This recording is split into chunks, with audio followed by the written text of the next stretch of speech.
वंदे मातरम। नमस्कार, जय हिंद। सभी दोस्तों का स्वागत है कंपटीशन गुरु यूट्यूब चैनल और कंपटीशन गुरु एप्लीकेशन में। दोस्तों, हम इसे एक हिंदी की मास्टर क्लास कह सकते हैं जो आप सभी के लिए मैं लेकर के आया हूं। मोस्टली इस क्लास में दोस्तों हम इन चैप्टरों को कवर करने वाले हैं: विराम चिन्ह, समास, छंद, लिंग, वचन, कारक, रस। और उतना ही हम पढ़ेंगे जितना कि हमारे यूपी पुलिस कांस्टेबल लेवल में आता है। यूपी पुलिस कांस्टेबल में आपके फायरमैन की वैकेंसीज आई हुई थी, उसका एग्ज़ाम है 19 तारीख के आसपास। उसके बाद जेल वार्डनर, इसका भी एग्ज़ाम है। उसके बाद है हॉर्स राइडर, इन तीनों का एग्ज़ाम है। उसके बाद बात करूं मैं, यूपी पुलिस कांस्टेबल की वैकेंसीज बहुत जल्द आने वाली हैं, तो उनके लिए भी अगर आप हिंदी कवर करना चाहते हैं तो यहाँ से इन क्लासेस को आप देख सकते हैं। ये बहुत ही आपके लिए बेनिफिशियल होने वाली क्लास है। अब जितना भी समय हमें लगेगा वो इन क्वेश्चंस को एकदम समझने में लगेगा, और बिल्कुल भी हम फालतू की कोई भी बात नहीं करेंगे, बिल्कुल अपने कंटेंट पर ध्यान रखेंगे। जो भी हमारा कंटेंट यहाँ पर आपके लिए हम प्रोवाइड करवा रहे हैं वो डिक्टू आप अगर उसे पढ़ लेते हैं, उसके साथ प्रैक्टिस कर लेते हैं, तो आप उम्मीद करिए कि एक भी क्वेश्चन ऐसा नहीं होगा जिसको आप डील नहीं कर सकते या जिसका आप आंसर नहीं दे सकते हैं। बिल्कुल आसान तरीके से आप आंसर दे सकते हैं हर एक क्वेश्चन का। तो सबसे पहली बात कि आपको करना क्या है, किस तरीके से पढ़ना है, वो मैं बता देता हूं। हिंदी को सबसे पहले दोस्तों जितना मैं आपको सिखा रहा हूं, जिन चैप्टरों को, जिन चीज़ों को मैं समझाना सिखा रहा हूं, आपको कॉन्सेप्ट सिखा रहा हूं, उन चीज़ों की आप प्रैक्टिस करते रहेंगे। अब प्रैक्टिस के लिए या तो आपके पास बुक हो सकती है, अगर बुक आपके पास नहीं है तो आप क्या करेंगे, वीडियो की डिस्क्रिप्शन में हम एक लिंक देंगे पीडीएफ की, आप वहां से जो है पीडीएफ डाउनलोड कर सकते हैं। और पीडीएफ डाउनलोड करने के बाद दोस्तों आप सभी स्टूडेंट उस पीडीएफ को पढ़ सकते हैं। ठीक है प्यारे दोस्तों, साथ ही साथ हमारे इस YouTube चैनल पर आप सभी के लिए एक बहुत ही ऑफर चल रहा है। अब अनअकैडमी एक प्लेटफॉर्म है, आप सभी जानते हैं उस प्लेटफॉर्म को, एजुकेशन की दुनिया में सबसे बड़ा प्लेटफॉर्म है। आप सभी उसे अभी डाउनलोड कर लीजिए प्ले स्टोर से, वीडियो की डिस्क्रिप्शन में भी लिंक दिया हुआ है, वहां से आप डाउनलोड कर सकते हैं और ज़्यादा से ज़्यादा संख्या में जुड़ जाइए। जो भी आप कोर्सेज बाय करना चाहते हैं उन बैचेज में आपको बहुत ढेर सारी छूट आपको मिलने वाली है। आप कोड टाइप करेंगे, डिस्क्रिप्शन में आप देखिएगा कोड मिला हुआ है, उसमें काफ़ी हद तक आपको छूट मिलेगी। तो आप अभी जाइए, वीडियो की डिस्क्रिप्शन से फॉलो करिए और डाउनलोड करिए अनअकैडमी एप्लीकेशन को, और अपने जो पढ़ाई का जरिया है उसको और बेहतर करिए। ठीक है, वहाँ आपको अलग अलग सब्जेक्ट के अलग अलग स्पेसिफिक टीचर्स मिलते हैं, जिसके माध्यम से आप किसी भी एग्जाम की, अच्छे से अच्छे एग्जाम की आसान तरीके से घर बैठे तैयारी कर सकते हैं। आपको कोई ज़रूरत नहीं है ऑफलाइन कोचिंग्स में जाने के लिए, जैसे आप दिल्ली है या कोई अलग ब्रांचेज हैं, अभी कोरोना की वजह से सब कुछ बंद है, तो आप घर बैठ करके बिल्कुल अच्छे तरीके से, एकदम अच्छी फैकल्टी के साथ आप जो है तैयारी कर सकते हैं। तो अभी आप देर ना करें, वीडियो की डिस्क्रिप्शन में लिंक है, आप जल्दी से वहाँ फॉलो करिए और डाउनलोड करिए और रजिस्टर करिए, फिर आप क्लास ज्वाइन कर सकते हैं। चलिए आते हैं अपने टॉपिक पर। सबसे पहला चैप्टर हमारा रहने वाला है विराम चिन्ह, फिर समास, फिर छंद, फिर लिंग, फिर वचन, फिर कारक, फिर रस। देखिए, मैंने काफ़ी यूट्यूब पर भी देखा और ऐसे भी एप्लीकेशन पे भी देखा, और मैंने भी पढ़ी है हिंदी। मैंने देखा कि यूपी पुलिस कांस्टेबल की बात हो या कांस्टेबल लेवल की बात हो, बहुत ज़्यादा डीपली नहीं पूछा जाता है। कहीं मैंने स्टार्टिंग की थी, मैंने संधि का जो चैप्टर है वो लगभग, क्योंकि मैंने तो डिटेल में कर रखी है हिंदी, तो मैंने संधि का जो चैप्टर है वो लगभग 5 क्लास में करवाया था। मैंने देखा कि स्टूडेंट को बड़ा अच्छा नहीं लग रहा ये, क्योंकि स्टूडेंट को ज़रूरत क्या है, कांस्टेबल लेवल।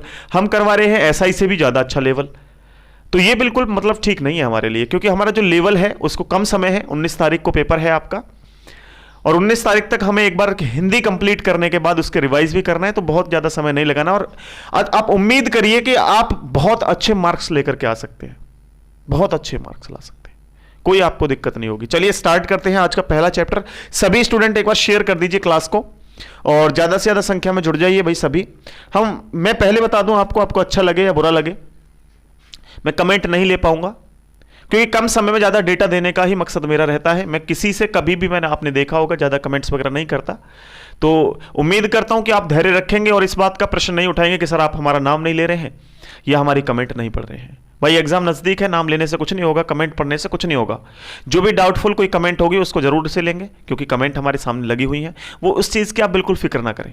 लेकिन आप सिर्फ नाम लीजिए या सर ये कर दीजिए, वो कर दीजिए, प्लीज़ सभी स्टूडेंट ध्यानपूर्वक क्लास को देखिए। ठीक है, चलिए दोस्तों आज की क्लास को हम स्टार्ट करते हैं। मास्टर वीडियो है, ये आपके 7 चैप्टर आप इसमें कंप्लीट करने वाले हैं वीडियो में, और यह यूपी पुलिस कांस्टेबल के लिए है, जिसमें आप फायरमैन, जेल वार्डनर, या फिर आप कह सकते हैं इसमें जो हॉर्स राइडर की वैकेंसीज हैं उनके लिए हैं। प्यारे दोस्तों, सबसे पहला ही चैप्टर आपका आएगा विराम चिन्ह। यहां से एक क्वेश्चन आपका बनता ही है, ठीक है। एक क्वेश्चन का मतलब यूपी पुलिस में आपके 2 नंबर यहां से पक्का है। केवल आपको 17 ऐसे विराम चिन्ह बताने वाला हूं, 17, जिनके माध्यम से आप 2 नंबर ला सकते हैं। तो देखिए, सबसे पहले हम बात करते हैं, इस तरीके से आपको एक विराम चिन्ह दिखाई देता है, नंबर 1 इस तरीके से। इसको क्या कहते हैं? इसको कहते हैं अपूर्ण विराम चिन्ह। क्या कहते हैं? अपूर्ण विराम चिन्ह। देखो, चिन्ह को चिन्ह लिखा जाता है, लेकिन बोला जाता है इसको चिन्ह। इस तरीके से ध्यान रखना, हिंदी में आपको ये चीजें जानकारी होनी चाहिए। उसके बाद दूसरा होता है दोस्तों अर्धविराम। दूसरा होता है अर्धविराम। अर्धविराम कैसा होता है? यहां तो बिल्कुल सेम अपूर्ण विराम की तरह रहेगा, लेकिन नीचे इस तरीके से चिन्ह रहता है। इसको कहते हैं अर्धविराम। इसको कहते हैं अर्धविराम चिन्ह। उसके बाद दोस्तों एक और आता है तीसरा होता है इस तरीके से कॉमा लगा हुआ होता है, जिसको बोलते हैं अल्प विराम। अल्प विराम। उसके बाद दोस्तों बात करते हैं फोर्थ की। तो फोर्थ नंबर पे आपका आएगा दोस्तों विवरण। आप ध्यान रखना, एक होता है विवरण, और विवरण में हिंदी में यूज होता है विवरण का, बाकी एक चूंकि निशान होता है, जैसे मैथ में हम यूज करते हैं, तो उसको हमें कोई मतलब नहीं है। जैसे एक होता है विवरण चिन्ह। विवरण चिन्ह इस तरीके से होता है, यहां से एक विवरण के लिए लगा होता है, इसको बोलते हैं विवरण चिन्ह। इनको याद रखने की ट्रिक भी मैं बताऊंगा आपको। विवरण चिन्ह, जो भी मैं चीजें करवाऊंगा वो ट्रिक तो छोटी मोटी होंगी ही, लेकिन आपको बहुत कुछ सीखने को मिल भी जाएगा उसमें। बिल्कुल टेंशन वाली बात नहीं है, आसान तरीके से चीजों को आप क्लियर करते रहेंगे। जैसे उसके बाद दोस्तों आता है विवरण चिन्ह के बाद होता है योजक चिन्ह। योजक चिन्ह यानी कि 5वां नंबर आएगा योजक चिन्ह, और योजक चिन्ह होता है इस तरीके से, माइनस की तरह होता है योजक चिन्ह। और योजक चिन्ह के बाद दोस्तों एक रेखिका या निर्देशक होता है, नंबर 5। आप ध्यान रखना, नंबर 6 रेखिका, इसको बोलते हैं रेखिका, और इसको बोलते हैं योजक चिन्ह। दोनों में अंतर आप देखेंगे, योजक चिन्ह, ये योजक चिन्ह है, ये रेखिका है, या इसे निर्देशक भी कहते हैं। इसे हम निर्देशक भी कहते हैं, निर्देशक। ध्यान रखना, इनको नोट कर लेना, स्क्रीनशॉट ले लेना, बाद में यूट्यूब पे चल रही हैं क्लासेस। 7वां, दोनों में अंतर यह है कि एक छोटा होता है योजक चिन्ह, ये बड़ा होता है। इस योजक चिन्ह का हम माता पिता वगैरह जो लिखा होता है उस तरीके से यूज करते हैं। योजक चिन्ह रेखा होती है पूरी इस तरीके से बड़ी सी, उसको हम बोलते हैं भाई निर्देशक या रेखिका। प्यारे दोस्तों, उसके बाद आता है प्रश्नवाचक चिन्ह। आप सभी जानते हैं प्रश्नवाचक चिन्ह को, ऐसा कोई भी स्टूडेंट नहीं होगा जो प्रश्नवाचक चिन्ह को नहीं जानता होगा। यह प्रश्नवाचक चिन्ह है, प्रश्नवाचक। उसके बाद दोस्तों 8वां जो चिन्ह होगा वो होगा पूर्ण विराम। आप सभी पूर्ण विराम भी जानते होंगे, इस तरीके से पूरी लाइन होती है नीचे तक, इसको बोलते हैं पूर्ण विराम। पूर्ण विराम। उसके बाद प्यारे दोस्तों 9वां आपका आएगा आगे, एक होता है पूर्ण विराम के बाद आएगा एक विस्मय बोधक, जो इस तरीके से बिल्कुल लाइन होती है लेकिन उसके नीचे ऐसे लगा होता है, इसको बोलते हैं विस्मय बोधक। विस्मय बोधक। 10वां दोस्तों हम लिखेंगे, 10वां चिन्ह होता है हमारा ऊर्ध्वरण, जो इस तरीके से होता है, आपने देखा होगा इस तरीके से जो होता है बना हुआ, इसको बोलते हैं ऊर्ध्वरण। ठीक है, ऊर्ध्वरण बोलते हैं इसको। इस तरीके से आपने देखा होगा कोई पैराग्राफ लिखा हुआ है, उसमें इस तरीके से यहां कॉमा लग गया, फिर यहां कॉमा लग गया, तो ये आपके सामने आएगा, इसको ऊर्ध्वरण बोलते हैं। चलिए इस चीज को नोट करिए, फिर आगे बढ़ते हैं हम, और भी चीजें देखेंगे, काफी और भी निशान है, लगभग 10 हो गए, 7 और हैं।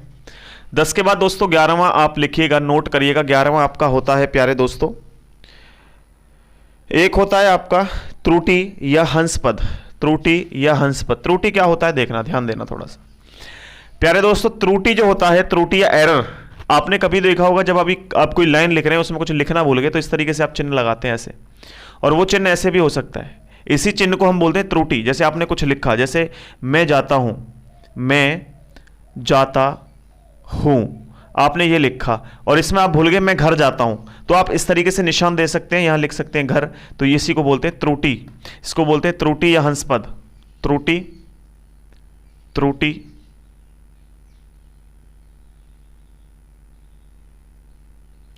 त्रुटि या हंस पद भी बोलते हैं इसको, हंस पद। 12वें नंबर पे दोस्तों आता है, देखो ये त्रुटि और हंस पद हो गया। उसके बाद आता है लोप सूचक। लोप सूचक, लोप सूचक, लोप सूचक होता है भाई इस तरीके से बना हुआ होता है। ये एक प्लस का निशान होगा, फिर मल्टीप्लाई, फिर प्लस का, ऐसे करके ये कम होते चले जाते हैं, ये कम होते चले जाते हैं, यानी इस तरीके से आगे बढ़ता चला जाएगा। ऐसा आपको कहीं दिखाई दे तो आप समझ जाइएगा कि भाई ये क्या है, ये लोप सूचक है। धीरे धीरे लोप होता चला जाएगा, पहले 3 थे, फिर 2 रह जाएंगे इस तरीके से, फिर 1 रह जाएगा, फिर ऐसे डॉट डॉट लगा रहेगा, तो इसे लोप सूचक कहते हैं। नेक्स्ट 13वां नंबर होता है मेरे प्यारे दोस्तों संक्षेप सूचक। संक्षेप, संक्षेप सूचक। संक्षेप सूचक क्या है? संक्षेप में आपने देखा होगा मेरे प्यारे दोस्तों, जैसे लिखा होता है डॉक्टर, तो आप देखेंगे डॉक्टर को पूरा नहीं लिखते, उसको संक्षेप में लिखना चाहते हैं आप, तो इस तरीके से डॉक्टर आप लिख सकते हैं। जैसे आप बीए पास हैं तो आपने देखा होगा B.A, ये बी है बैचलर ऑफ आर्ट, बीए को शॉर्ट में लिख दिया। इस तरीके से हम संक्षेप सूचक का यूज करते हैं, या तो इस तरीके से निशान हो सकता है, या फिर आपका निशान ऐसे पॉइंट की तरह हो सकता है। ठीक है, 14वें नंबर पे हम बात करते हैं, वो होता है भाई समान सूचक। समान सूचक, समान सूचक क्या है? समान सूचक का मतलब होता है जब दोनों चीजें समान होती हैं, तो आप जानते हैं समान सूचक नाम से ही आपको दर्शा रहा है कि बराबर का निशान होगा। उसके बाद 15 नंबर पे होता है प्रतिशत। 15 नंबर पर होता है प्रतिशत, तो मुझे उम्मीद है कि ये भी प्रश्न, ये भी आपको सभी को याद होगा प्रतिशत। प्रतिशत का इस तरीके से निशान लगा हुआ होता है। उसके बाद होता है प्यारे दोस्तों तारक या पाद टिप्पणी। 16वें नंबर पर तारक, इसी तारक को बोलते हैं पाद टिप्पणी। पाद टिप्पणी, और इसका निशान कैसा होता है पाद टिप्पणी का? बिल्कुल स्टार की तरह लगा हुआ होता है इस तरीके से। और लास्ट आपका बचा हुआ है कोष्टक। आप सभी जानते होंगे 3 प्रकार के कोष्टक होते हैं हमारे, केवल आपसे कोष्टक पूछा जाएगा, उन तीनों से अंदर से कुछ नहीं पूछा जाएगा। 17वें नंबर पर होता है कोष्टक। कोष्टक, और कोष्टक किस तरीके से बना हुआ होता है आप जानते हैं, एक तो छोटा कोष्टक हो सकता है, मझला कोष्टक हो सकता है, बड़ा कोष्टक हो सकता है। ठीक है, तो ये कोष्टक आपके होते हैं, आपको ध्यान रखना है। पहले चैप्टर में आपको ये चीज़ें समझनी है, याद रखनी है। एक बार मैं फिर से आप सभी को इसके याद करने का एक फॉर्मूला सा बता देता हूँ, भाई याद कैसे करेंगे आप इसको। ठीक है, चलिए देखिए, आप लिखेंगे भाई अपूर्ण। अपूर्ण, देखो ये यहां से 2 बिंदियां लगी, अपूर्ण है। जब कोई चीज अपूर्ण हो, अपूर्ण मतलब अभी ये कहो पूरी नहीं है, ये छोटी छोटी बिंदियां हैं, अपूर्ण है। ठीक, उसके बाद ये अर्ध है, ये अर्ध विवरण है, अर्ध विराम है, यानी इसमें एक नीचे ऐसे करके कॉमा लगा हुआ है, ये अल्प विराम है। तीनों को एक साथ याद रखेंगे, तीनों को आप एक साथ याद रखेंगे। तीनों ए से स्टार्टिंग है, अपूर्ण, अर्ध, अल्प। अपूर्ण, अर्ध, अल्प। अल्प में अल्प, अल्प देखो यहां आधा ले लगा हुआ है, ये भी छोटा ले की तरह बना हुआ है, अल्प है ना, ये भी अल्प। उसके बाद देखो अर्ध। अर्ध में आप देखेंगे यहां से ये ऐसे निकला हुआ है, यहां से आप इसको ऐसे निकाल देंगे अर्धविराम में। ठीक, उसके बाद आप देखेंगे अपूर्ण। अपूर्ण में तो आप 2 डॉट लगा देंगे, आंसर आ जाएगा। विवरण चिन्ह आप सभी ने जानते होंगे भाई, 2 पॉइंट लगा करके इस तरीके से जब आप किताब में लिखते हैं ना, आप जैसे लिखते हैं कि चलिए हेडिंग डालिए, हेडिंग डालिए, नोट करिए, तो आप नोट करते समय आप ध्यान रखते हैं, इस तरीके से आप निशान लगाते हैं, यानी कहने का मतलब यह है कि इसका विवरण किया जाएगा, इस नोट का विवरण किया जाएगा। ठीक, उसके बाद योजक चिन्ह होता है, जैसे माता पिता आप लिखेंगे, माता पिता, माता और पिता, तो इसमें योजक चिन्ह का यूज होता है, इसको कहते हैं माता पिता। इस लाइन का रेखिका, आपने देखा कोई रेखिका खींच दी उसके बाद, तो इसको रेखिका बोलते हैं। रेखिका को तो आप सभी पहचान लेंगे, योजक को भी सभी पहचान लेंगे। बात आती है प्रश्नवाचक की, तो ऐसा कोई प्रश्न नहीं है, क्या, क्यों, क्यों, इसके लिए हम यूज करते हैं क्या, क्यों, कौन, इसके लिए प्रश्नवाचक चिन्ह का इस्तेमाल करते हैं। उसके बाद पूर्ण विराम, पूरा आप ऐसे तरीके से जो है लगा दीजिए, फुल लाइन, पूर्ण विराम हो गया। उसके बाद विस्मय। विस्मय, ये विस्मय देखो बाद में ऐसे लगता है हिंदी में आप, विस्मय बोधक होता है। उसके बाद देखो ये उद्धरण है, उद्धरण मतलब इस तरीके से कॉमा लगाइए दोनों तरफ, उद्धरण हो जाएगा। त्रुटि, त्रुटि, त्रुटि तो हमने लिखा ही नहीं, त्रुटि, त्रुटि होता है इस तरीके से, त्रुटि नहीं लिखा, त्रुटि लगा होता है इस तरीके से, मैंने बताया था यहाँ पे आपको। जब कोई शब्द आपने लिखा और भूल गए लिखना बीच में से, आप तो इस तरीके से निशान लगा सकते हैं। लोप सूचक, प्लस, मल्टीप्लाई, प्लस इस तरीके से होता है और आगे चल करके छोटा होता चला जाता है। संक्षेप सूचक, जैसे डॉक्टर, मास्टर, ये सब कुछ लिखा हुआ होता है। समान सूचक, बराबर का निशान, प्रतिशत आप जानते हैं, तारक या पाद टिप्पणी, स्टार को कहते हैं तारक, तारक से आपको स्टार दिख रहा होगा लेकिन इसको पाद टिप्पणी भी कहा जाता है, कोष्टक आप जानते हैं। चलिए पहला चैप्टर इसी के साथ कंप्लीट हो गया, आप स्क्रीनशॉट लीजिए, फिर इसका अगला चैप्टर हम समास कवर करते हैं। समास चैप्टर कंप्लीट करते हैं भाई। सबसे पहला प्रश्न लिखिए समास का, नोट कर लीजिएगा, मैं वैसे बोर्ड पे पूरा लिखूंगा, डोंट वेरी, चिंता नहीं करनी है आपको।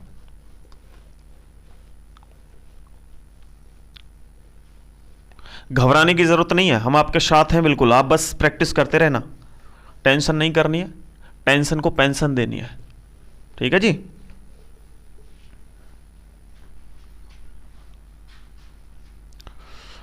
समास हेडिंग डालिए भाई, फर्स्ट चैप्टर आपका कंप्लीट हो गया, अब डालिए आप समास।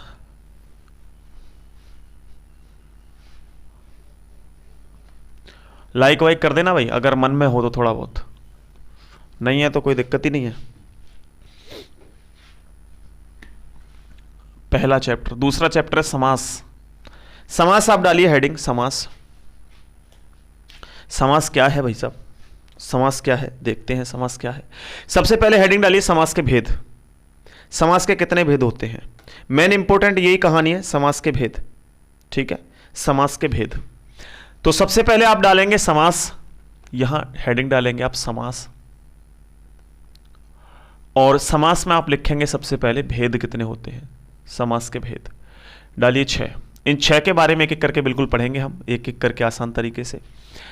पहला होता है भेद अव्ययी भाव, नंबर 1 अव्ययी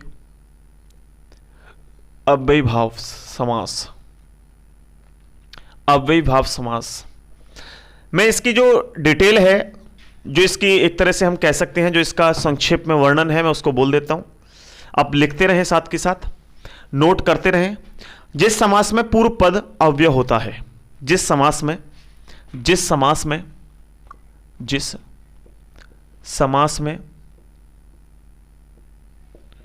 पूर्व पद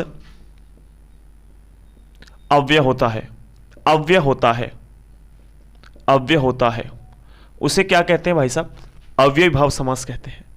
अब आप कह रहे होंगे कि सर ये क्या है, ये है क्या अव्ययी भाव, तो आप ध्यान रखिए, पहला पद, पूर्व पद मतलब पहला पद अव्यय है, ऐसे ही है, कोई मतलब नहीं है उसका, मतलब कुछ बना नहीं सकते उसको। जैसे एग्जाम्पल देखिए, अगर आपको प्रतिदिन मिल जाए, एग्जाम्पल देखिएगा, जैसे मिल जाए आपको प्रतिदिन, तो आप कहेंगे सर पहला पद यानी पूर्व पद, तो ये बना हुआ है प्रति प्लस दिन से, प्रतिदिन। लेकिन आप इसमें से अगर प्रति को हटा देंगे तो दिन बचेगा, दिन का तो मीनिंग होता है, लेकिन प्रति का क्या मतलब है, प्रति को जब तक किसी चीज के साथ नहीं जोड़ेंगे तब तक नहीं पता क्या होता है, ठीक है। अभी आप उतना दिमाग ना लगाएं कि प्रति का मतलब होता है पर, ऐसा नहीं है, मतलब ऐसे बहुत से शब्द मैं आपको दूंगा जिससे आप चीजों को क्लियर कर पाएंगे। जैसे मैंने कहा आपसे निडर, एग्जाम्पल मैंने आपको दिया निडर, आप कहेंगे सर अगर निडर से आप नी को निकाल देंगे तो नी का कोई अर्थ नहीं है, लेकिन डर का अर्थ है डरना, निडर मतलब नहीं डरने वाला। प्रतिदिन, प्रति मतलब प्रति, हर रोज, प्रतिदिन, रोजाना, इसका मतलब बन जाएगा। लेकिन दिन का मतलब होता है, दूसरे पद का मतलब जरूर होगा, यानी इस समास में केवल पहला जो पद है उसका कोई मतलब नहीं होता है, ठीक है। ऐसे होता है, अव्यय होता है, अव्यय का मतलब ऐसे ही होता है, ये समझ लीजिए, अव्यय को आप समझिए ऐसे ही होता है, कोई मतलब नहीं है उसका, समझ गए।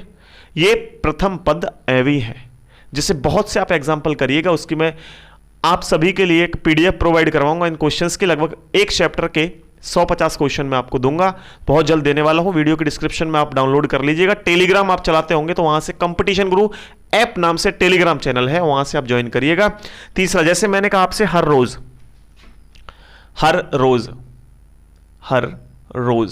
भाई साहब हर का कोई मतलब है नहीं है, मीनिंग मत निकालना, मीनिंग आप कहें हर का मतलब तो होता है सर, अंश और हर होता है, वो मतलब नहीं है। लेकिन यहां एक शब्द है रोज, मतलब हर दिन, हर रोज, रोज का मतलब है, मीनिंग है, फर्स्ट एवी है। नेक्स्ट, हाथ,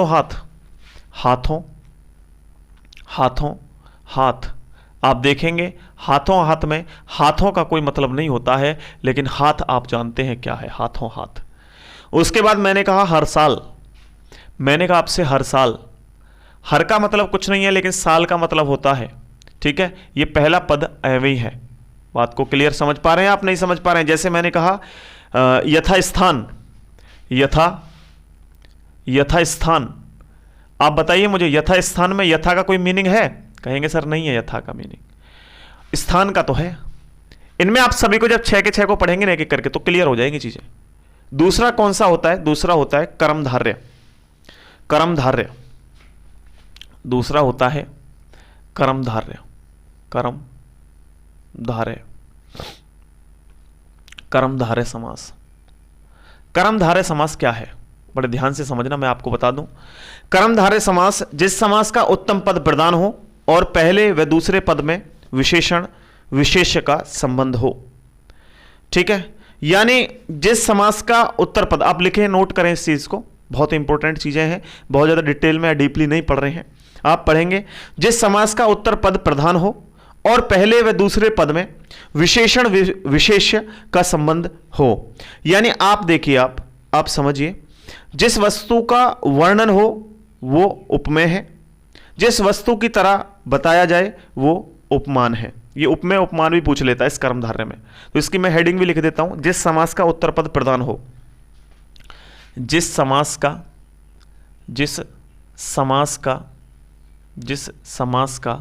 उत्तर पद प्रधान हो, जिस समास का उत्तर पद प्रधान हो और पहले व दूसरे पद में तथा पहले एवं दूसरे पद में पहले एवं दूसरे पद में विशेषण विशेष्य का संबंध हो। विशेषण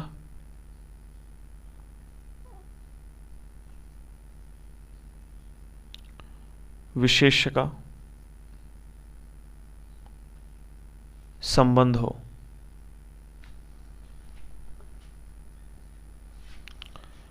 नेक्स्ट, जिस वस्तु का संबंध हो उसे कर्मधारय समास कहते हैं। नेक्स्ट आगे आप लिखेंगे, जिस वस्तु का वर्णन हो रहा है, जिस वस्तु का वर्णन हो रहा है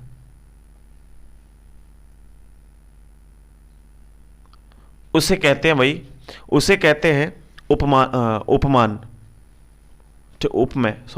उपमेय कहते हैं उसको। जिस वस्तु का वर्णन होता है उसे बोलते हैं उपमेय। अभी मैं समझाऊंगा। और दूसरा होता है कि जिस वस्तु की तरह बताया जा रहा है, जिस वस्तु की तरह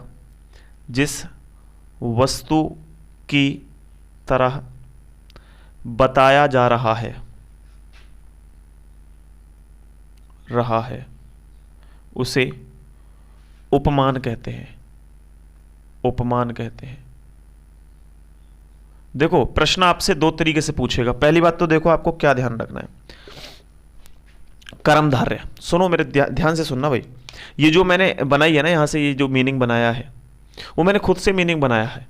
वो बुक में नहीं है इतना जो है लैंग्वेज इस तरीके से, लेकिन मैंने ये खुद सोच समझ के बनाया है, जो आपके लिए बहुत ही बेनिफिशियल भी होगा और आप चीज़ों को अच्छे तरीके से समझ पा रहे होंगे। ठीक है जी, एक सेकेंड,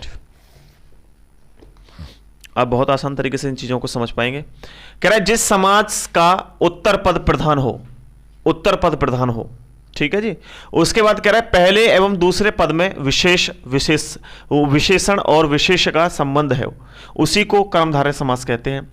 जिस वस्तु का वर्णन हो रहा है, इसी में पूछ लेता है कि भाई ये कर्मधारय समास तो है, लेकिन इसमें निम्न में से कौन सा उपमेय है, कौन सा उपमान है, ये भी पूछा जाता है। जैसे मैंने आपसे कहा भाई चंद्रमुख,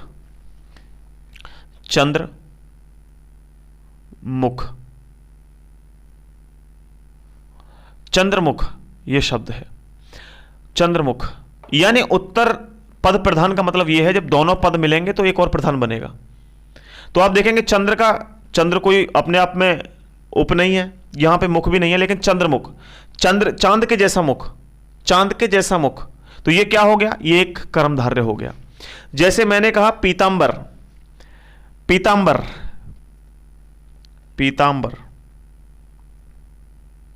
पीला है जो अंबर, पीतांबर। नेक्स्ट आगे आपके सामने आएगा नील कमल, नीला है जो कमल, नील कमल, नीला है जो कमल, नील कमल।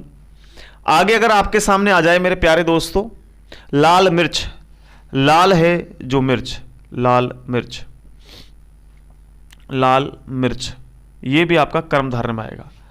उसके बाद आप देखेंगे, उसके बाद आप देखेंगे जैसे दुष्कर्म, दुष्कर्म, जिसके कर्म खराब हों, दूषित हैं जिसके कर्म, ये आपके एग्जाम्पल हैं। अभी आप एग्जाम्पल से क्या समझ पा रहे हैं? सर यहां पर हर रोज, हाथों हाथ, हर साल, यथास्थान, इस तरीके से प्रोग्राम जुड़ा हुआ था, तो आपने देखा कि ये एक अव्ययभाव समास था। उसके बाद आपने देखा कि सर यहां पे आप देख रहे हैं चंद्रमुख, यानी कि चांद के जैसा मुख है। चंद्र का कोई मीनिंग अपने आप में नहीं है, लेकिन मुख का भी अपने आप में मीनिंग नहीं है, लेकिन दोनों मिलकर मीनिंग तो है। लेकिन समझना, यहां पे कह रहा है जिस समास का उत्तर पद प्रधान हो, यहां जब दोनों को मिलाएंगे ना तब प्रधान बनेगा। जैसे चंद्रमुख से आप देखेंगे, जैसे चंद्रमुख, चांद के जैसा मुख, इसका जो एग्जाम्पल आएगा चांद के जैसा मुख, तो जब ये उत्तर पद प्रधान होगा। यहां पे पीतांबर, पीला है जो अंबर, यहां पे नीलकमल, नीला है जो कमल। ठीक है, अभी आप देखिए थोड़ा सा, जिस वस्तु का वर्णन हो रहा है, जिस वस्तु का वर्णन हो रहा है उपमेय, जिस वस्तु की तरह बताया जा रहा है उपमेय। अब मुझे बताइए उपमान, आप मुझे बताइए इसमें उपमेय कौन सा है, उपमान कौन सा है? यही पूछा जाएगा आपसे, आपसे कहा जाएगा चंद्रमुख में उपमेय और उपमान बताइए कौन सा है, या निम्न में से कौन सा उपमान है, कौन सा उपमेय है, ये क्वेश्चन हमेशा बनता है। तो आप देखेंगे जिस वस्तु का वर्णन हो रहा है, यहां वर्णन किसका हो रहा है? चंद्र का, चंद्र का। तो ये जो वस्तु है ये क्या है? ये चंद्र। ये जो वस्तु है, जिस वस्तु का वर्णन हो रहा है, एक मिनट, जिस वस्तु का यानी चंद्रमुख, मुख का वर्णन हो रहा है, मुख का वर्णन हो रहा है, तो ये क्या है? उपमेय। ये क्या है? उपमेय। यानी वो कह रहा है कि आपका जो मुख है वो चंद्र की तरह है, चंद्र के जैसा मुख है। तो मुख का वर्णन तो हो रहा है, वही तो चांद की तरह है।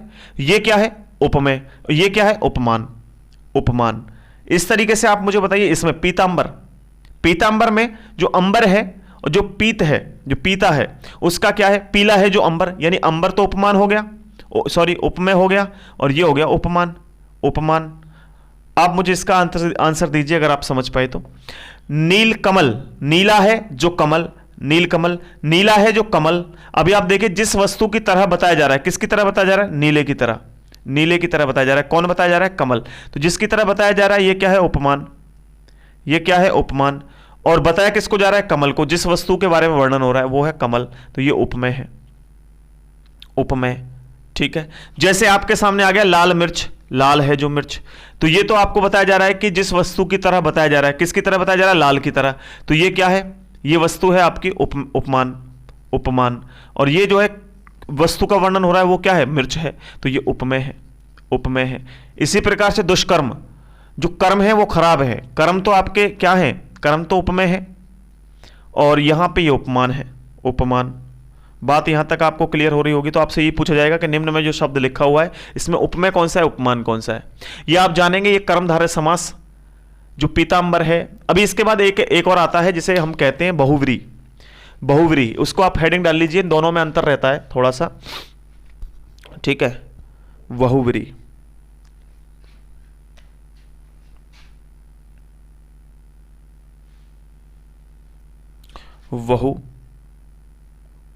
बहुव्रीहि, बहुव्रीहि समास। एक हो गया, दो हो गया, तीसरा है, तीसरा है ये बहुव्रीहि समास। इसकी हेडिंग डालिए आप सभी। हेडिंग क्या है प्यारे दोस्तों? कह रहा है कि जिस समास में दोनों पदों के माध्यम से एक विशेष या तीसरा अर्थ निकलता है। दो पदों के माध्यम से, दो, आप पूरा हेडिंग लिखिए, मैं शॉर्ट में लिखूंगा। जिस समास के दोनों पद प्रधान, जिस समास में दोनों पदों के माध्यम से एक विशेष या तीसरा अर्थ निकलता है या बोध होता है। दो पदों से तीसरा पद निकलता है, तीसरा पद या अर्थ, तीसरा अर्थ निकलता है, अर्थ निकलता है। मैं इसलिए इसको पहले करवा रहा हूं क्योंकि बहुव्रीहि और कर्मधारय में आपको जो है हमेशा डाउट रहेगा, और ये एक डाउट की चीज है भी। जैसे देखो यहां चंद्रमुख दे दिया, पीतांबर दे दिया, नीलकमल दे दिया, है ना, लाल मिर्च दे दिया, दुष्कर्म दे दिया। इसी प्रकार से दो शब्दों से मिलकर के बना था, जैसे चंद्रमा के जैसा मुख है, उसी प्रकार से हम कह सकते हैं भाई चंद्र और मुख दोनों मिलकर के जो है बने, बहुव्रीहि भी बन सकता है। जैसे मैं आपसे कहूं नीलकंठ, नीला है जो, कंठ नीलकंठ, इसी तरीके से यहां पे आ जाएगा नीलकंठ, एग्जाम्पल के तौर पे नीलकंठ, नीलकंठ, नीलकंठ नीला है जो कंठ, जिसका कंठ नीला है, लेकिन नीला है जो कंठ इसके बारे में बात कर रहा है, लेकिन दो पदों से मिलकर के तीसरा जो पद है वो किसी और के बारे में बात कर रहा है। नीलकंठ कौन थे? शिव भगवान, तो यहां पे शिव भगवान की बात कर रहे हैं, शिव जी की बात कर रहे हैं। आगे आप देखेंगे जैसे जैसे आपसे कह दिया यहां पे, जैसे आपसे कह दिया भाई गिरधर, गिरधर दो अलग अलग पदों से मिलकर के बना है गिरधर, और कहते हैं कान्हा जी को। जैसे लंबोदर, लंबा है जिनका उदर, लंबोदर भी बहुत आता है एग्जाम्पल, लंबोदर, लंबोदर, लंबा है जिनका उदर, यानी जिनका पेट भारी है, लंबा पेट है जिनका, लंबोदर। तो ये भी देखो इस तरीके से आपको कुछ चंद्रमुख ये इस तरीके से दिख रहे होंगे। अभी पहचानोगे कैसे कि ये बहुव्रीहि है या कर्मधारय है, तो आपको टेंशन लेने की कोई आवश्यकता नहीं है। ये होते हैं भाई गणेश जी, गणेश जी मैं बताऊंगा कैसे पहचानना है। उसके बाद दोस्तों कुछ एग्जाम्पल और देख लीजिए, जैसे आपके सामने आपको दे दिया चक्रपाणी, विष्णु जी को चक्रपाणी कहते हैं, चक्रपाणी आएगा, घनश्याम आएगा, गिरधर आएगा, दशानन आएगा। जैसे दशानन, दशानन, दशानन का मतलब जिसके 10 हैं सर, दशानन। जैसे कौन है? रावण, गजानन,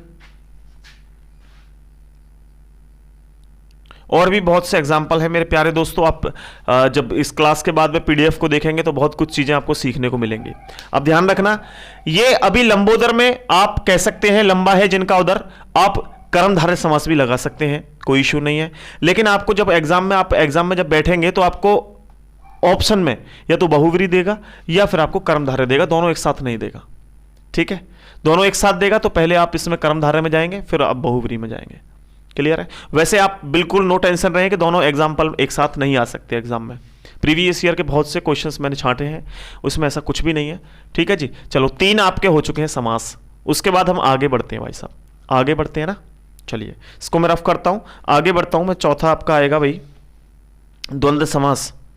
द्वंद्व समास को भी पहचानना बहुत ईजी है, मैं यही बता देता हूं एक कोने में छोटा सा यहां पे। द्वंद्व समास को पहचानना भी बहुत ईजी है। आप लिखेंगे नंबर 4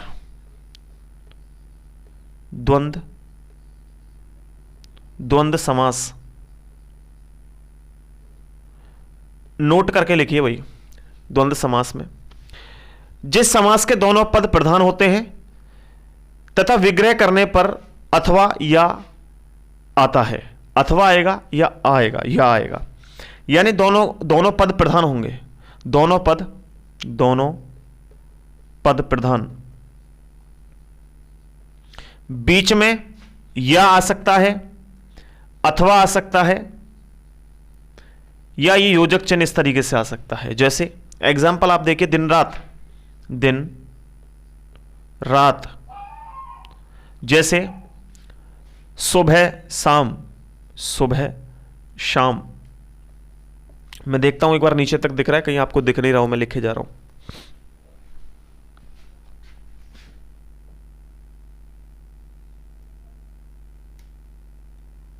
ठीक है, सुबह शाम। आगे माता पिता।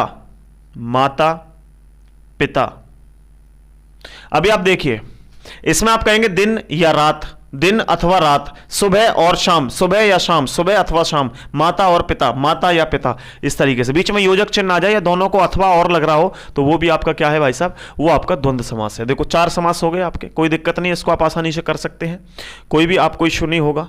जैसे नेक्स्ट आप देखेंगे भाई साहब, आगे है आपका द्विगु समास। द्विगु कहाँ लिखें? द्विगु हम लिखते हैं मेरे प्यारे दोस्तों, इनके एग्जाम्पल को मिटा दूं मैं। चलो यहां से एक छोटे से कोने में, द्विगु भी बहुत आसान है। ये 2 एग्जाम्पल बहुत है, बीच में हम इसके लिए थोड़ा सा जो है एरिया कवर कर लेते हैं।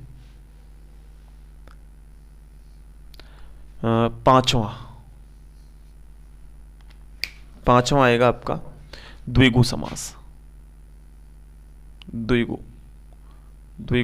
समास। द्विगु समास में आप लिखिए भाई, जिस समास का पूर्व पद संख्यावाचक हो, पूर्व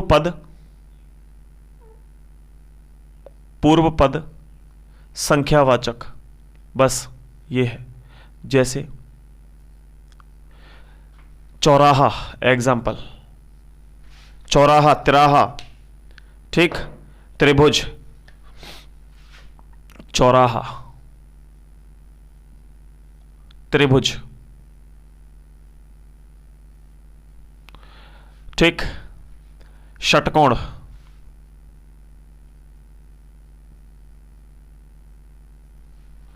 इस तरीके से।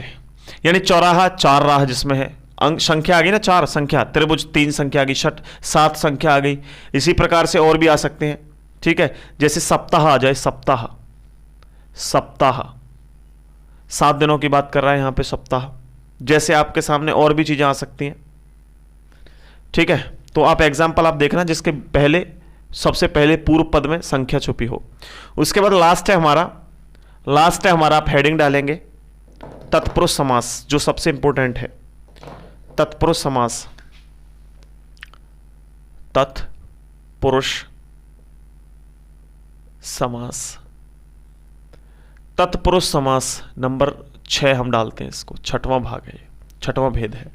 आप इसका स्क्रीनशॉट लीजिए, छठवें भेद को फिर करेंगे। और यहीं से तत्पुरुष से हमारे कारक भी छिपे हुए इसी में है, तो कारक और तत्पुरुष दोनों को एक साथ करेंगे। जल्दी से नोट कर लीजिए, फिर मैं आगे बढ़ता हूं आपके साथ।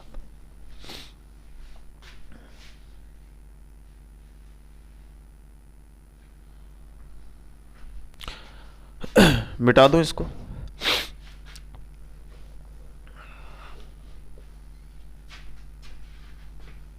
हिंदी बहुत दिनों में पढ़ा रहा हूं भाई साहब। एक तो मतलब मैंने कभी जो है हिंदी आज से 1.5-2 साल पहले पढ़ी थी, और फिर उसके बाद मैंने पढ़ना बिल्कुल बंद कर दिया हिंदी को। और क्योंकि यूपी पुलिस कांस्टेबल का पेपर है, इसलिए मैं दोबारा से एक बार अपने नोट्स निकाल कर देखे, उनमें से छांट करके, क्योंकि मैंने बहुत डीपली पढ़ा था। अगर मैं चाहूँ डीपली पढ़ाऊँ तो आप एग्ज़ाम तक क्लियर नहीं कर सकते चीज़ों को, और बहुत कुछ सीखना है, बहुत कुछ चीज़ें हमें एग्ज़ाम से पहले क्लियर करके उनकी प्रैक्टिस भी करनी है। और जो एग्ज़ाम में आता ही नहीं भाई, उसको पढ़ने से भी क्या फ़ायदा है ना। तो मैंने बहुत सोच समझ के ये चीज़ें खुद से डिज़ाइन की, आपको बना करके दे रहा हूँ भाई। उम्मीद करता हूँ कि आप इस चीज़ को बहुत ही ज़्यादा तरीके से शेयर भी करेंगे, ज़्यादा से ज़्यादा संख्या में जुड़ेंगे भी हमारे साथ।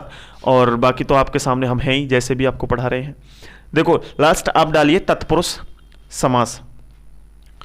तत्पुरुष समास में आप देखेंगे, तत्पुरुष समास, इसमें आपके जो है आप देखेंगे कितने तत्पुरुष समास होते हैं। तत्पुरुष में भी संख्या होती है 6 होते हैं, 6।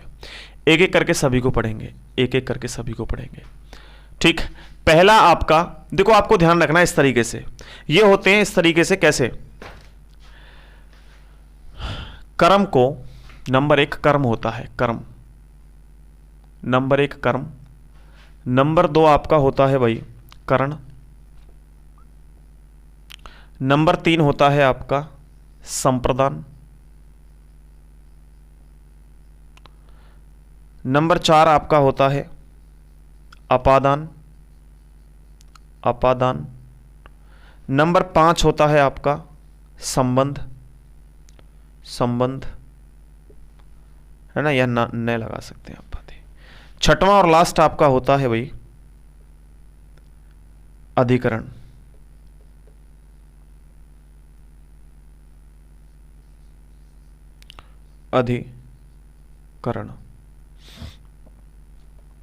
सभी को ध्यान से देखना है। कर्म जहां भी आपको मिलेगा भाई कर्म को करण के लिए यूज करते हैं से, करण से। संप्रदान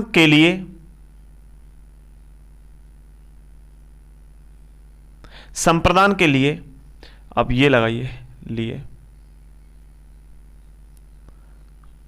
चलो, संप्रदान के लिए अपादान से अलग मैं बताऊंगा अभी, इनको लिख दूं पहले अलग। संबंध का की के रा री रे, का की के रा री रे।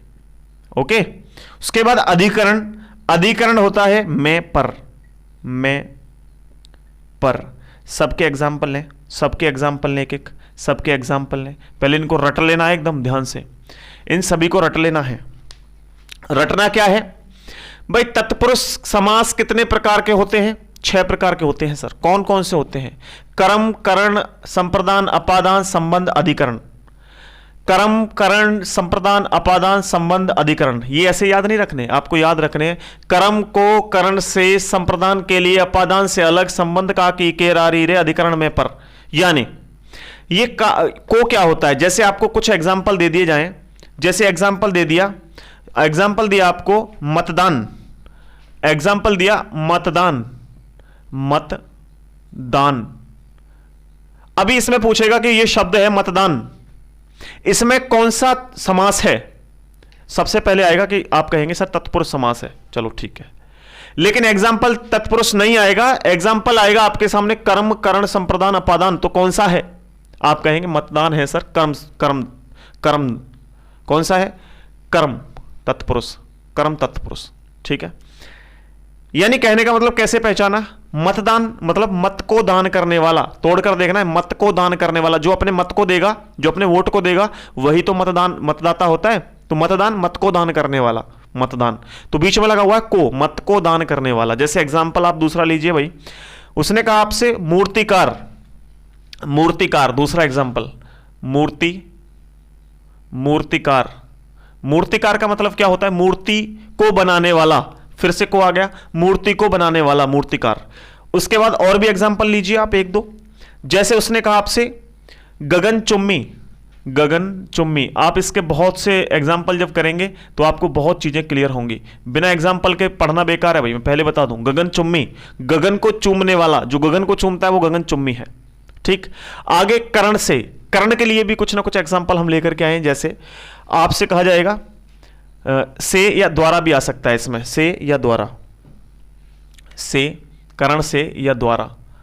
एग्जाम्पल लीजिए, एग्जाम्पल है नंबर 1 आपके सामने, मन चाहा, मन चाहा। अब तो कुछ समझ पा रहे होंगे, मन चाहा। किसी को हम कहें मन चाहा, इसका मतलब है मन से चाहा, मन से चाहा। चलो, मन चाहा, मन से चाहा। जैसे हस्तलिखित, हस्त लिखित, हस्तलिखित बोले तो हाथ से लिखा या हाथ के द्वारा लिखा, हाथ द्वारा लिखा, हाथ से लिखा, हस्तलिखित। आगे कुछ एग्जाम्पल और लीजिए। मुंह मांगा, मुंह से मांगा, मुंह मांगा, मुंह से मांगा। जैसे एग्जाम्पल आप लीजिए और गुणहीन, गुणों से हीन, गुणहीन, गुण से हीन, गुणों से हीन, ठीक है। ये एग्जाम्पल इसके हैं। आपसे आएगा मनचाहा क्या है, कौन सा इसमें जो है समास है। तो पहले तो आएगा एग्जाम्पल। देखो ध्यान रखना, मैक्सिमम 90% एग्जाम में आने के चांस यही है कि सिर्फ ये पूछा जाएगा भाई मनचाहा जो है वो कौन सा समास है। तो आप तुरंत कहेंगे सर तत्पुरुष है। लेकिन 10% ऐसा भी हो सकता है कि आपसे तत्पुरुष न देकर के कर्ण पूछे। कर्ण, कर्म, संप्रदान ऑप्शन में दे रखे हो तो आप कहेंगे अगर मनचाहा लिखा हुआ है तो वो कर्ण है। क्यों? क्योंकि मन से चाहा, जहां से लगा होगा या द्वारा लगा होगा। संप्रदान के लिए, संप्रदान के लिए का यूज किसके लिए होता है? के लिए। के लिए मतलब जैसे आपसे कहा हम हवन सामग्री, हवन सामग्री, हवन सामग्री, यानी हवन, हवन सामग्री मतलब हवन के लिए सामग्री, ठीक है। जैसे आपसे दूसरा एग्जाम्पल विद्यालय, जैसे आपसे कहा विद्यालय, विद्यालय, यानी विद्यालय का मतलब क्या होगा? विद्या के लिए आलय, विद्या के लिए आलय, ठीक है, विद्यालय। जैसे एग्जाम्पल आपको दे दिया भाई, एग्जाम्पल दे दिया आपको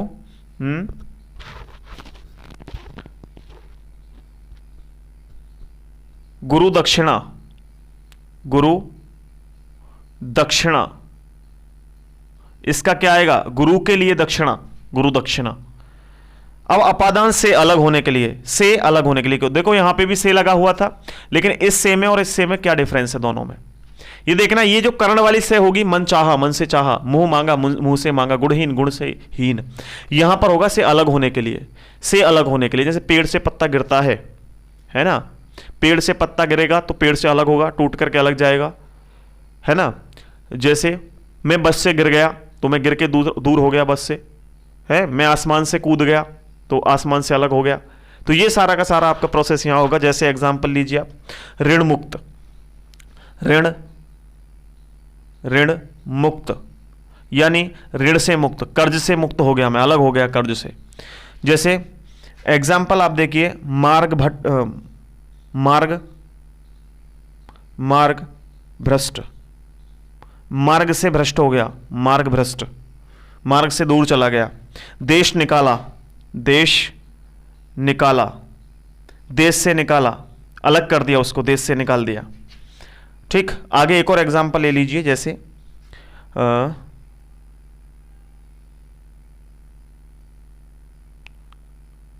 आप ले सकते हैं, और भी बहुत से हैं। धनहीन, धनहीन, धन से हीन, मतलब एक देखो आप कह सकते हैं धनहीन, यहां भी आ सकता है सर धन से हीन। लेकिन देखो धन से हीन में और यहां पे दोनों में अंतर है। धन से हीन मतलब धन से अलग हो रहा है, धन से हीन है मतलब जिसके पास धन ही नहीं है, वो धन से दूर हो रहा है, अलग हो रहा है, धनहीन। ठीक है, इस तरीके से। फिर अधिकरण, नहीं सॉरी, संबंध। संबंध मतलब काकी के, संबंध में आएगा भाई काकी के का मतलब गंगा जल, गंगा का जल, गंगा जल, गंगा का जल। आगे एग्जाम्पल होगा राजमाता, राजा, राजा की माता, राजमाता, राजा की माता, देखो का की। उसके बाद आगे रामचरित्र, राम का चरित्र, राम चरित्र, राम का चरित्र।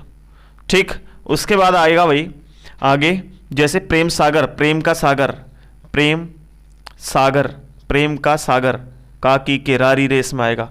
मंत्री परिषद, मंत्री, मंत्री परिषद, मंत्री परिषद, मंत्री की परिषद, मंत्री परिषद। ठीक है जी, इतनी बात समझ में आ रही है। अब आ गया अधिकरण, अधिकरण है हमारा लास्ट। अधिकरण में पर, जैसे मेज पर, कोई चीज मेज पर रखी है। जैसे एग्जांपल आप लीजिए, में लगा होगा या पर लगा होगा, में या पर, दोनों में से कुछ एक हो सकता है। जैसे उसने आपसे कह दिया नगर, नगर वास, नगर में वास, नगर में रहने वाला नगर वास, नगर में वास कर दिया। घुड़सवार, घुड़ सवार, घोड़े पर सवार, घोड़े पर सवार। उसके बाद एग्जाम्पल दे दिया आपसे ध्यान मगन, ध्यान मगन, ध्यान में मगन। ठीक है जी, अभी मैं देखता हूं नीचे कहां तक दिख रहा है आपको, ध्यान में मगन, हाँ दिख रहा है यहां तक, तो ध्यान मगन, गुड। चलिए उसके बाद आगे बढ़ते हैं, और ये तो कंप्लीट हो गया आपकी कहानी। अब इसी के साथ हम आगे बढ़ते हैं, और अपने एक चैप्टर है, देखो ये हमारा समास भी कंप्लीट हो गया है ना, विराम चिन्ह। अब आते हम कारक, कारक पे आते हैं, क्योंकि कारक में हमें दो चीज़ें और पढ़नी है, बाकी सेम है ये। कारक में हमें दो चीज़ पढ़नी है, ठीक है, बाकी ये सेम ही है, बाकी ये सेम ही है, ये सेम ही है बाकी। तो इसको आप सभी नोट कर लीजिए, फिर मैं इसको मिटा देता हूँ, जल्दी से नोट कर लीजिए।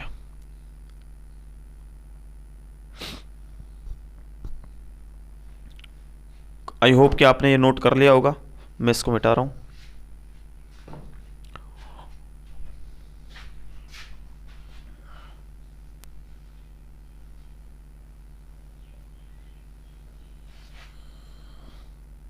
अब हम करेंगे कारक।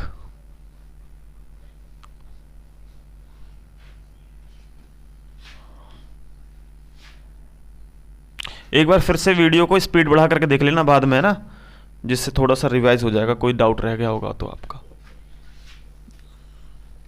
कारक भी सेम ऐसे ही है भाई, कारक आपको दो और बढ़ जाते हैं, बाकी सेम कारक और समास में तत्पुरुष समास एक ही है।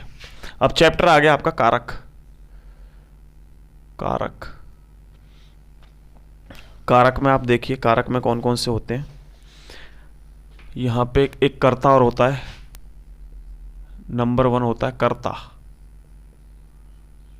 कर्ता ने कर्म को, उसके बाद आगे चलेंगे।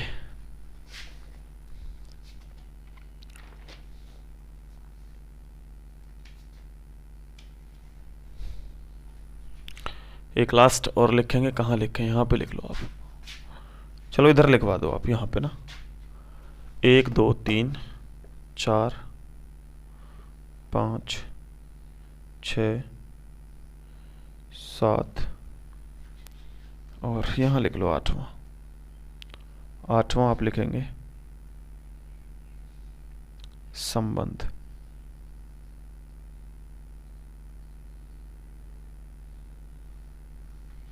संबंध तो हो गया। 8वां आप लिखिए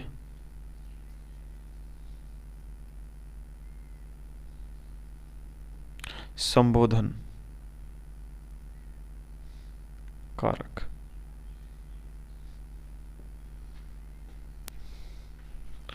ये कारक है। संबोधन में आएगा हे राम, हे राम। ये आएगा हो राम नहीं, हे राम। उसके बाद आएगा अरे, फिर आएगा भाई ओह। ये सब कुछ आएंगे आपके संबोधन कारक में। समझ गए कहानी को? अभी आपके जो आपसे पूछा जाएगा नॉर्मल कि भाई कारक जो हैं उनके भेद कितने होते हैं कारक के। 1 सेकंड भाई रुको।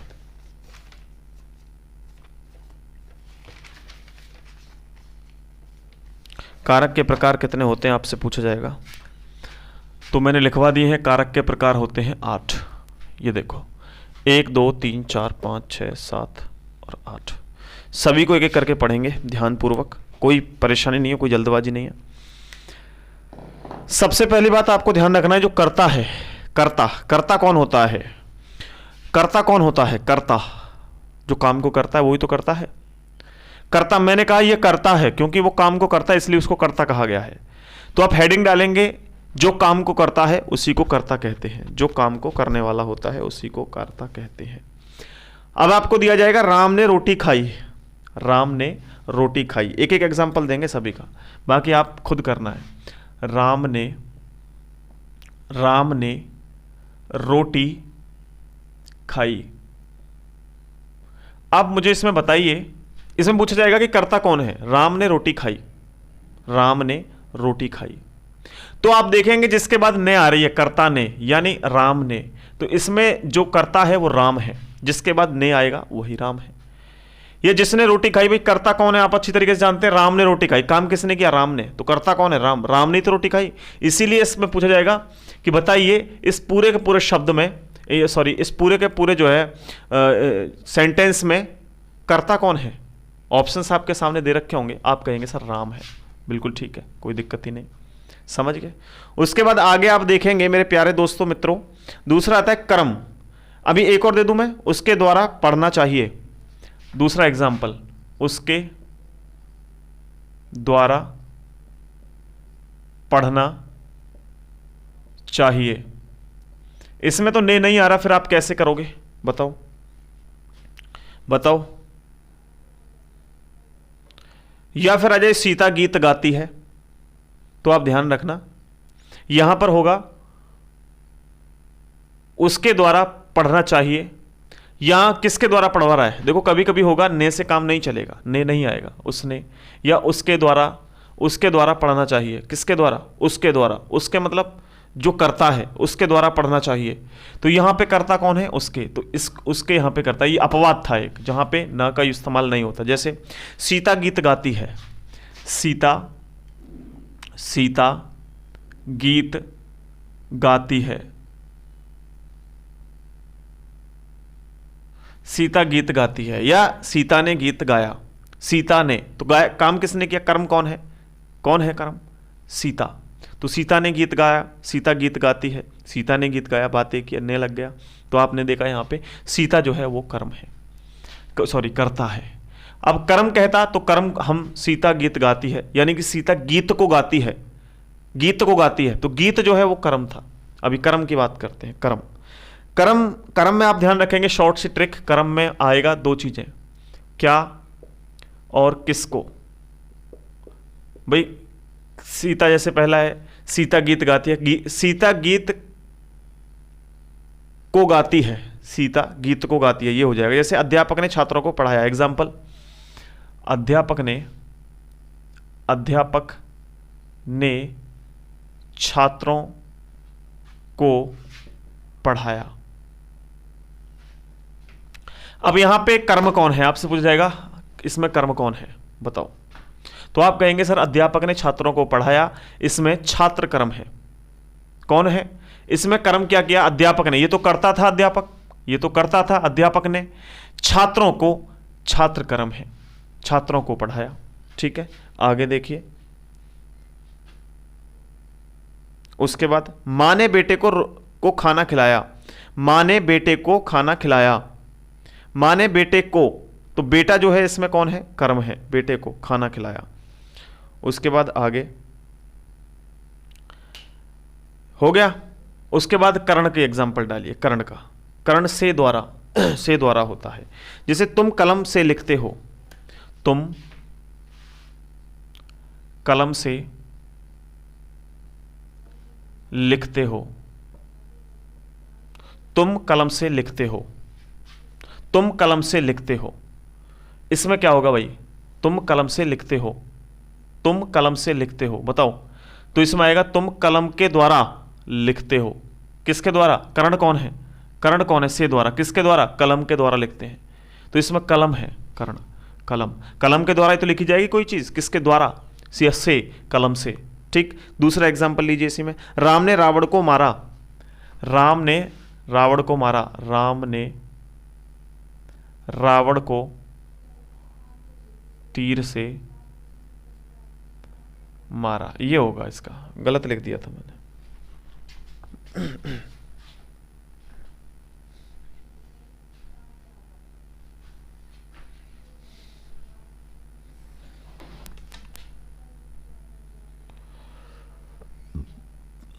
राम ने रावण को तीर के द्वारा मारा, तीर के द्वारा, तो इसमें कर्ण कौन है, तीर, किसके द्वारा मारा, तीर के द्वारा। ठीक है, ये आपको ध्यान रखना है। अपवाद में अंग भंग हो कोई, जैसे के साथ हो, समय पूछना बताया जाए, जैसे एग्जाम्पल पे आप लिख सकते हो वह आंख से काना है, एग्जाम्पल वह आंख से काना है, वह, इसी का एग्जाम्पल दे रहा हूं, वह, या आप ये लिखिए भाई, एग्जाम्पल बस 3 लिखिए। अंग भंग, नंबर 1 अंग भंग, जहां भी अंग भंग की बात होगी वो कर्ण होगा। नंबर 2, जहां पर प्यारे दोस्तों के साथ की बात होगी, अपवाद है ये, के साथ, वो भी अपादान होगा। नंबर 3 पे आप लिखेंगे कि अगर वो समय पूछने की बात करता है या समय बताता है, समय बताना या समय पूछना, वो भी आपका जो है इसी के अंदर आएगा। जैसे मैं 3 एग्जाम्पल आपको बोल रहा हूं, आप लिख लेना। वह आंख से काना है, वह आंख से काना है, तो इसमें जो है कर्ण क्या है, काना, अंग भंग है, क्या अंग भंग है, काना है वो। ठीक है, आगे रमेश पिता के साथ टहलने गया, रमेश पिता के साथ टहलने गया, ये देखो, जैसे राम रात 9 बजे शहर जाता है, आज रात 9 बजे शहर जाना है, 9 बजे शहर जाना है, आज रात 9 बजे शहर जाना है, ये था।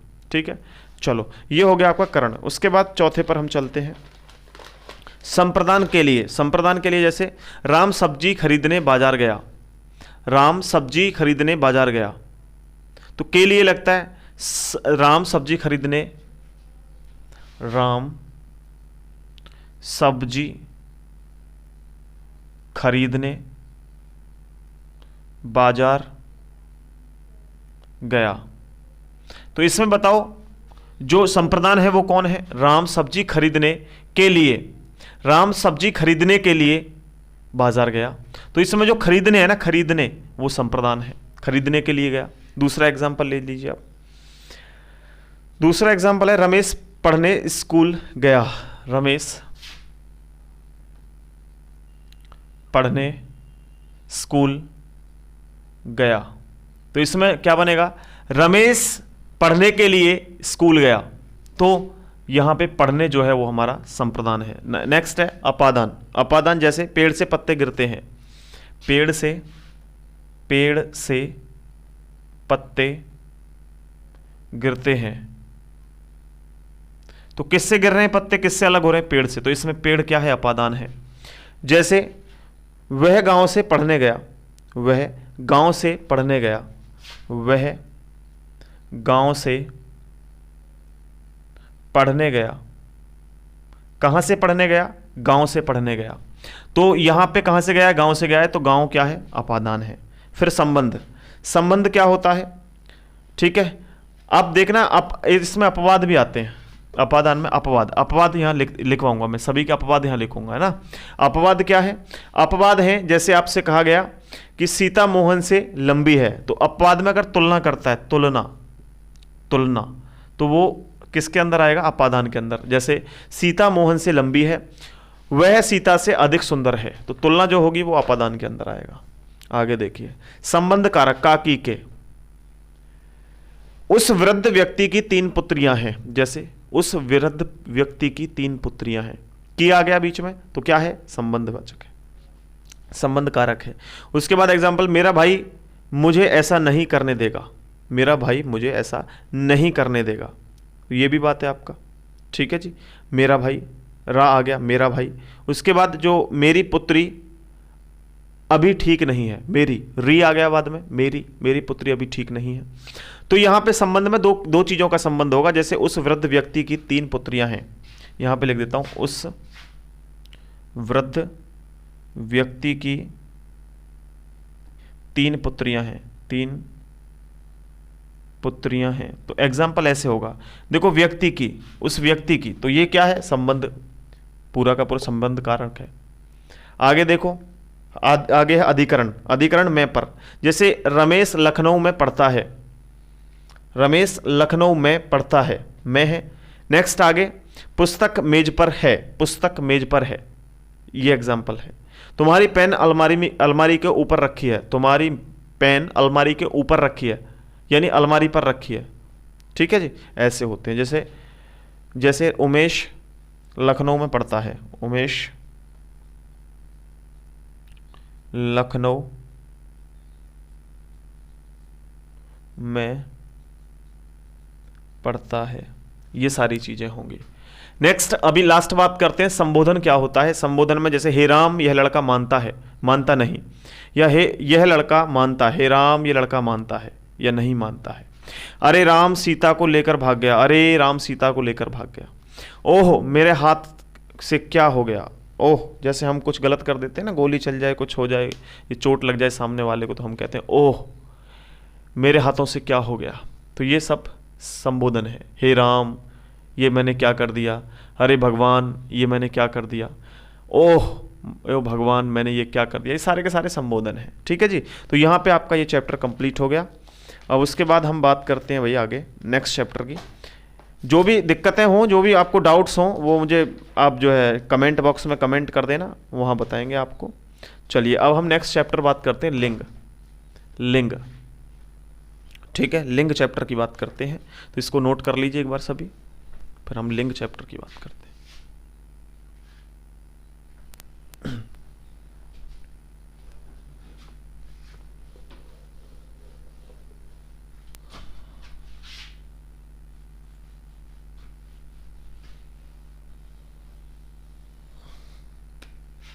ये हो गया, ये भी हो गया, ये भी हो गया। अब पढ़ेंगे लिंग।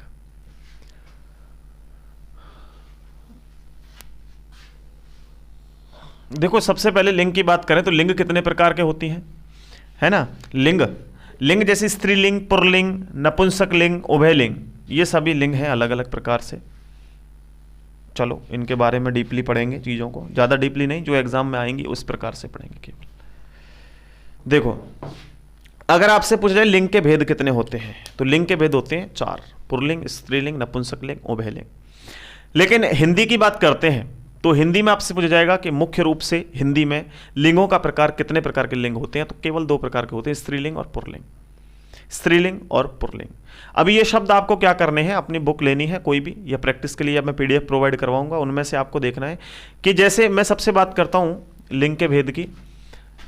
लिंग के भेद वैसे तो 4 होते हैं लिंग के भेद, लेकिन बात हम हिंदी की कर रहे हैं। ये जो 4 भेद है ना, हमें पढ़ने हैं ये संस्कृत में, लेकिन हमें आंसर कितना देना है, 2, केवल 2 की बात करेंगे, यहाँ पे हिंदी चल रही है इसलिए। पहला होता है स्त्री, यहाँ होता है पुरलिंग,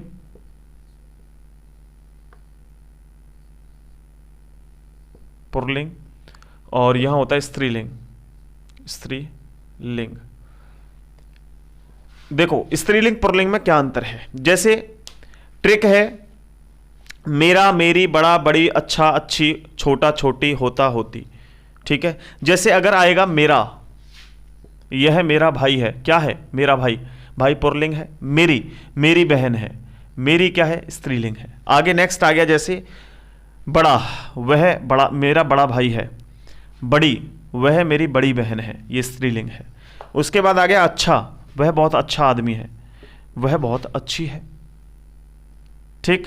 जैसे आपके सामने आ गया भाई छोटा, मेरा छोटा भाई है, छोटा, ये मेरी छोटी बहन है, छोटी बहन आ गई तो वो स्त्रीलिंग है। आगे होता, वह हर बार पास होता है, होती, वो हर बार पास होती है, ये स्त्रीलिंग है।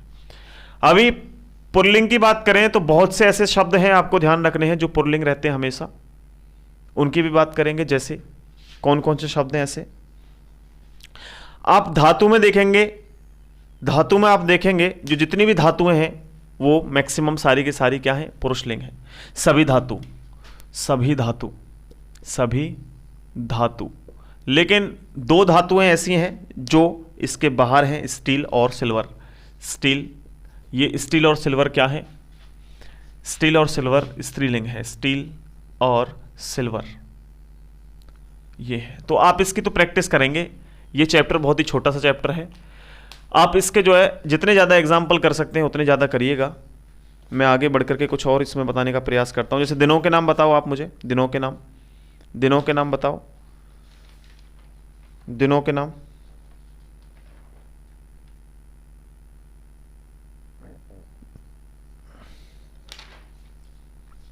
सोमवार, मंगलवार, बुधवार, बृहस्पतिवार, क्या है सब बताओ।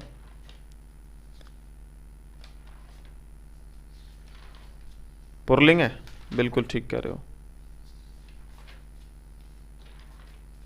ठीक है। तो ये चैप्टर हो गया आपका कंप्लीट। कितने चैप्टर आपके कंप्लीट हो गए, 1 2 3 4, है ना।